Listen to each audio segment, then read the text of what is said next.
বয়স তখন আমার এই 8 কি 9 হবে। তখন একবার পুজোর সময় একটা দোকানে একটা লেহেঙ্গা ঝুলতে দেখি। তখন আমি সেই লেহেঙ্গাটা দেখে মাকে এসে বলেছিলাম, মা আমাকে এই লেহেঙ্গাটা কিনে দেবে, আমার খুব পছন্দ হয়েছে। কারণ আমার বাপি বাড়িতে থাকতো না, কাজের সূত্রে বাইরে থাকতো।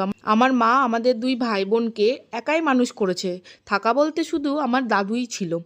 তো তখন আমার মা বলেছিল, ঠিক আছে তোকে আমি কিনে দেবো, তো বাপি তো এখনও টাকা পাঠায়নি, তো আমাদের পাটটা বিক্রি হোক, পাট বিক্রি হলে তোকে আমি ওই লেহেঙ্গাটা কিনে দেবো। তো আমি যথারীতি ওই স্কুলে যেতাম, স্কুলে যেতে গিয়ে তখন ওই সামনেখানে দোকানটা পড়তো।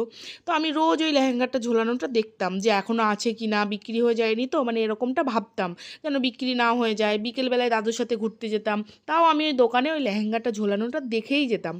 ঠিক 10 থেকে 15 দিন বাদে পাট বিক্রি হওয়ার পরে আমার মা আমাকে ওই লেহেঙ্গাটা কিনে দিয়েছিল।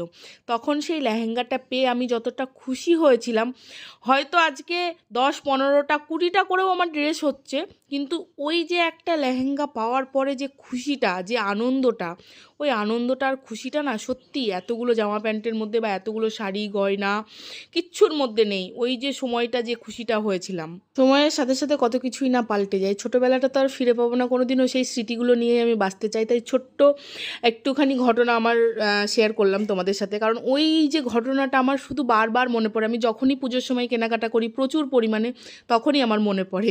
তো যাই হোক, গল্পতে শুনে নিয়েছি, আর ফাইনাল কথাতে আসি। প্রথমে যে শাড়ি দুটো দেখালাম সেটা হচ্ছে একটা দিশার জন্য আমি কিনেছি, আর একটা আমার ভাইয়ের বউয়ের জন্য।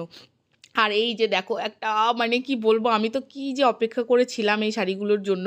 তো এই ব্লাউজটা আর এই হোয়াইট কালারের শিফনের ওপরে মানে তোমার চিকনকারির কাজ পুরো শাড়িতে, মানে এতটাই সুন্দর আমি বলে বোঝাতে পারবো না, এতটা সুন্দর হয়েছে। আর যে ব্রাউন কালারের ব্লাউজটা দেখলে, ওই ব্লাউজটাও আমি নিয়েছি, মানে ভীষণই সুন্দর। আমি অনেকদিন ধরে ভাবছিলাম ওই ব্লাউজটা নেবো, তো নিতে পারিনি। তো যাই হোক ফাইনালি নিয়ে নিয়েছি। আর দিদিভাই, যে দিদিভাইয়ের কাছ থেকে নিয়েছি, প্রাপ্তি দিদিভাই, এই ব্লাউজটা আমাকে গিফট করেছে। মানে সত্যি প্রাপ্তি দিদিভাই, থ্যাংক ইউ সো মাচ। তোমার এই গিফটটা পেয়ে আমি আরও বেশি খুশি হয়ে গেছি। তোমার কালেকশান তো ভীষণই সুন্দর, কিন্তু এটা পাওয়ার পরে মানে আরও বেশি খুশি হয়ে গেছি। Thank you so much. আর এটা হচ্ছে আর একটা দিদিভাই, অন্য দিদিভাইয়ের কাছ থেকে নেওয়া এই পার্সেলটা।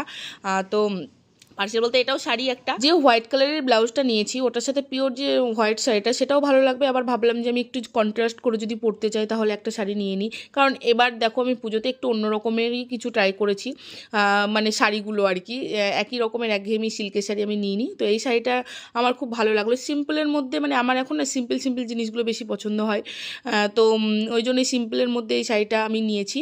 তো এই শাড়িটাও ভীষণ সুন্দর, পুরো ব্লাউজে মানে পুরোটা কাজ করা, আর এটাও ভীষণই সুন্দর। কোনটা ভালো